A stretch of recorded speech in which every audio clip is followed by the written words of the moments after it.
Health Novo presents Sushruta, our health awareness channel.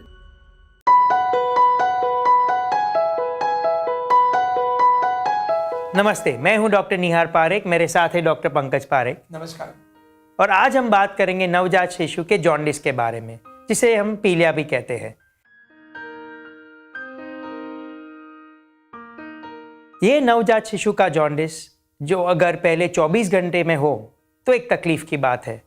उसके कारण अलग रहते हैं, उसकी ट्रीटमेंट पूरी अलग रहती है।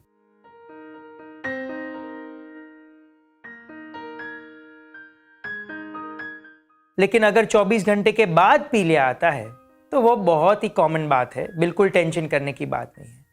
80% न्यूबॉर्न्स को ये होता है और वो एक नॉर्मल लिमिट में रहता है।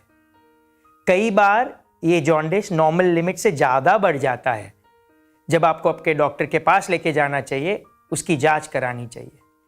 इसके कारण होते हैं अंडर फीडिंग, कम पोषण देना, थोड़ी बीमारियां, या फिर बच्चे का और माँ का ब्लड ग्रुप मैच नहीं होना। ये 3 कारणों के कारण सिंपल सा जॉन्डिस बढ़ सकता है और आपको अपने डॉक्टर के पास जाना चाहिए। ये जॉन्डिस सर हम कैसे मैनेज करें, कैसे मॉनिटर करें, आप हमें बता सकते हैं?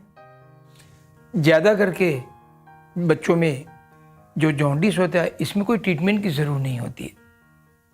मगर कोई वजह मालूम हो, जैसे कि डॉक्टर साहब ने बताया कि ब्लड ग्रुप मैच नहीं होना, या इन्फेक्शन होना, या दूध कम मिलना, या कोई बीमारी जैसे कि थायराइड की कमी, अगर ये सब कोई वजह है तो उसकी ट्रीटमेंट देनी चाहिए। मगर अगर कोई वजह नहीं है, जिसको हम लोग फिजियोलॉजिकल जॉन्डिस कहते हैं, जिसमें जॉन्डिस सर से शुरू होकर पाँव तक जाता है, अगर जॉन्डिस पेट के नीचे के भाग में या पैरों पे है तो इसका मतलब यह है कि जॉन्डिस थोड़ा ज़्यादा है। इसके लिए उसका ब्लड रिपोर्ट कराना बहुत ज़रूरी है और बच्चे की उम्र के हिसाब से, उसकी मैच्योरिटी के, उसके वजन और ये रिपोर्ट से हम तय करते हैं कि इसको लाइट देने की ज़रूरत है या नहीं है। अगर लाइट देने की ज़रूरत है तो कई बार बच्चों को अस्पताल में एडमिट करना पड़ता है। उनको ब्लू लाइट दी जाती है, ऊपर से भी और नीचे से भी, जिसको हम लोग डबल सरफेस फोटोथेरेपी कहते हैं। अगर जॉन्डिस ज़्यादा नहीं है तो खाली सनलाइट, जो सुबह के टाइम पे 8 और 10 के बीच में दी जाती है, ज़रूरी ये है कि ये सनलाइट डायरेक्ट बच्चे पे पड़नी चाहिए।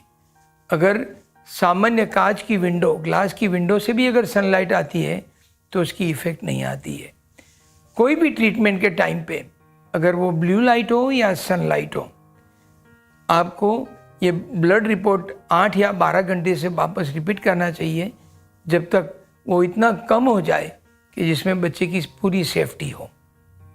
तो आज हमने जाना कि नवजात शिशु का जॉन्डिस कोई बड़ी बात नहीं है।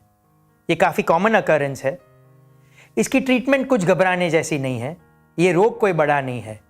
खाली सही टाइम पे परखना ज़रूरी है, सही टाइम पे टेस्टिंग कराना ज़रूरी है और सही टाइम के आपके डॉक्टर के पास लेके जाना ज़रूरी है।